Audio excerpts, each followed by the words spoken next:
आदि कैलाश यात्रा पर गई यूपी की युवती करना चाहती है शिव संग विवाह। धारचूला में आदि कैलाश सिर्फ एक स्थान की यात्रा नहीं है, बल्कि इस क्षेत्र में अनेकों ऐसे अद्भुत स्थल हैं जिनका धार्मिक मान्यताओं में काफी महत्व है। यहाँ स्थित ओम पर्वत के दर्शन कर हर कोई खुद को अभिभूत पाता है। जो भी ओम पर्वत की यात्रा पर जाता है वहाँ से लौटना ही नहीं चाहता। इन दिनों ऐसा ही एक मामला सुर्खियों में बना हुआ है। यूपी के लखीमपुर खीरी की एक युवती ओम पर्वत के दर्शन कर अब वापस लौटना नहीं चाहती है। चीन बॉर्डर के करीब नाभिढांग में 17,000 फीट की ऊंचाई पर मौजूद ओम पर्वत हर किसी को अपनी ओर आकर्षित करता है। आदि कैलाश दर्शन को आए देश दुनिया के यात्री यहाँ सहित ओम की आकृति वाले ओम पर्वत के दर्शन कर खुद को अभिभूत पाते हैं। ओम पर्वत एक ऐसा रहस्य है जो कि ईश्वर का एक चमत्कार कहलाता है। इस चमत्कार को देखकर कई नास्तिक भी भगवान की शरण में आ जाते हैं। यहाँ आकर कोई भी खुद को भगवान की शरण से दूर नहीं करना चाहता है। ऐसा ही कुछ यूपी की लखीमपुर खीरी की 28 साल की हरप्रीत कौर के साथ हुआ है। दरअसल 23 अप्रैल को हरप्रीत कौर अपनी मां हरविंदर कौर के साथ ओम पर्वत के दर्शन के लिए गई थी। दोनों मां बेटी को प्रशासन ने 6 मई तक के लिए इनर लाइन पास दिया था, जिसके बाद इनके अनुरोध पर 6 से 24 मई तक के लिए इसकी अवधि बढ़ाई गई थी। लेकिन 24 मई को पास की समय सीमा खत्म होने के बाद भी हरप्रीत ने नाभिढांग से लौटने के लिए मना कर दिया। लाख मनाने के बाद भी जब हरप्रीत ने वापस लौटने से इनकार कर दिया तो मां हरविंदर कौर थक हार कर वापस लौट आई। हरप्रीत का कहना है कि वो शिव की धरती से जाना ही नहीं चाहती है। इतना ही नहीं, वह खुद को देवी पार्वती का अवतार बताकर भगवान शिव से विवाह करना चाहती है। आपको बता दें कि सामरिक नजरिए से अहम इस इलाके में बाहरी लोगों को प्रवेश के लिए इनर लाइन पास लेना होता है, जिसकी अवधि सीमित ही होती है। वहीं इस मामले के प्रकाश में आने के बाद प्रशासन और खुफिया तंत्र भी अलर्ट मोड में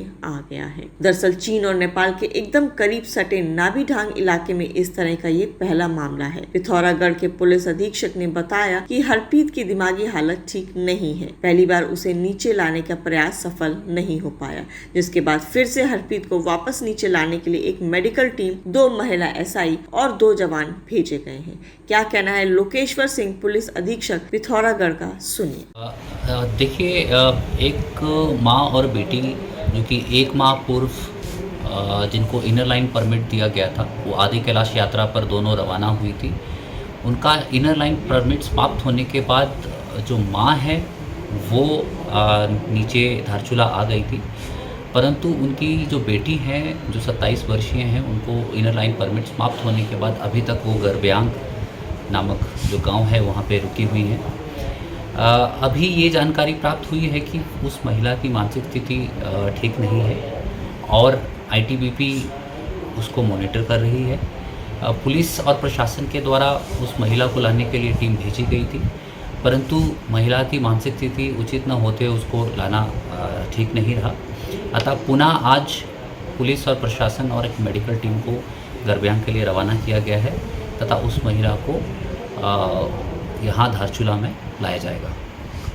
सुनो, आप जब तक फिजिकली प्रेजेंट नहीं होंगे तो एसडीएम साहब परमिशन नहीं, करेंगे। सुनिए, मैं वही बताने जा रही हूँ, आपने बात काट दी। उसके बाद क्या हुआ, मैं पूजा करने चली गई है। मुझे लगा कि शायद जब तक मैं आऊँ तब तक हो जाए, मतलब सर से बात हो जाए मेरी, पर वो साइन करके जा चुकी है। तो मैंने कहा मम्मी उन्होंने प्रेजेंटली नहीं देखा, तो कहती नहीं। मैंने कहा आप लोग को बुलाया भी नहीं, कहती नहीं। तो हमने कहा फिर ठीक है, दूसरी बार भी ऐसे ही होगा, और दूसरी बार सच में ऐसा हुआ। 7 तारीख को मेरा पास ओवर हो चुका था। उसके बाद हमारा एक्सटेंड हुआ, इन्होंने एसएचओ सर से बात करवाई थी हमारी, तो उन्होंने कहा आप लोग आओ। तो मैंने कहा सर मैं पूजा छोड़ के नहीं आ सकती, ऑप्शन ही नहीं है मेरे पास, ख़त्म है ऑप्शन। तो उन्होंने कहा अच्छा आप अपनी मम्मी को भेज दो। मैंने कहा ठीक, कोई प्रॉब्लम नहीं है। मम्मी नीचे गई थी, उन्हें थोड़ा प्रॉब्लम हुआ, क्योंकि कभी एक्चुअली उन्होंने ऐसे काम किए नहीं, हम ही लोग देखते हैं, हम या मेरा भाई नीचे घर। अच्छा, घर पे मम्मी भी चली गई, तो आप ही यहाँ बस यहाँ। तो आप बिना परमिशन के रह नहीं पाएंगे, फिर कैसे करोगे? नहीं, मुझे तो पूजा करनी, मैं तो यहाँ से जा ही नहीं सकती। नहीं, जाना तो पड़ेगा ना, बिना परमिशन के तो ये लोग रख पाएंगे ना, हम लोग रख पाएंगे? नहीं, वो बात ठीक है, पेपर्स भी आप मतलब जब इतना सब कर सकते हो आप लोग, यहाँ तक आ सकते हो, तो देखिए एक साइन किए हुए पेपर्स भी ऊपर आ सकते हैं, ऐसी बात नहीं है। और अगर आपको कुछ ऐसा लग रहा हो, मैंने इसीलिए ना मैं फ़ोन पे एक बार भी, जब से मम्मी गई हैं, मैं ऊपर एक बार भी नहीं चढ़ी कि मुझे किसी से बात करनी है, मुझे ये, क्योंकि मुझे कुछ करना ही नहीं है, मुझे सिर्फ पूजा पाठ करना है, मुझे और कुछ कैसा भी नहीं करना। पूजा पाठ करें, उसमें किसी को कोई ऑब्जेक्शन नहीं है। पर मैं यहाँ से नीचे नहीं उतर सकती ना, मैं काला पानी तक सोचती हूँ कि अपने महादेव के लिए पानी ले, मतलब जल ले आऊँ वहाँ का, ठीक है, मैं वहाँ के लिए नहीं जा पाती। जब आप यहाँ नहीं आई होंगी तब भी तो आप पूजा करती होंगी वहाँ पे, ठीक है ना? तो जब आप पूजा करते करते तो यहाँ बुलाई गई तो हूँ। जब आप उस प्रोसेस को फॉलो कर सकते हैं, आप धारचूला जाके पूजा कर सकते हैं। तो आप जाएँ एसडीएम साहब के पास, वहाँ से परमिशन ले आएँ और आराम से यहाँ साल भर बैठे, हमें कोई आपत्ति नहीं है, ठीक है? तो आप जाएँ वहाँ, क्योंकि अकॉर्डिंग टू नॉर्म्स आप यहाँ नहीं रह सकते, सिक्योरिटी पॉइंट ऑफ व्यू से, ठीक है? इन्होंने हमें कंप्लेन की है इस चीज़ की कि आप यहाँ बिना परमिशन के रह सकते हैं। अभी तक थी मेरी परमिशन, ऐसी बात नहीं है, मैंने एक बार 2 बार एक्सटेंड करवाई। दिखाइए, आप एक्शन करा देना शौक से। ताज़ा और रोचक खबरों के लिए यूं ही जुड़े रहें हमारे साथ, और हाँ, हमें सब्सक्राइब करना ना भूलें। नीचे दिए बेल आइकन को जरूर प्रेस करें।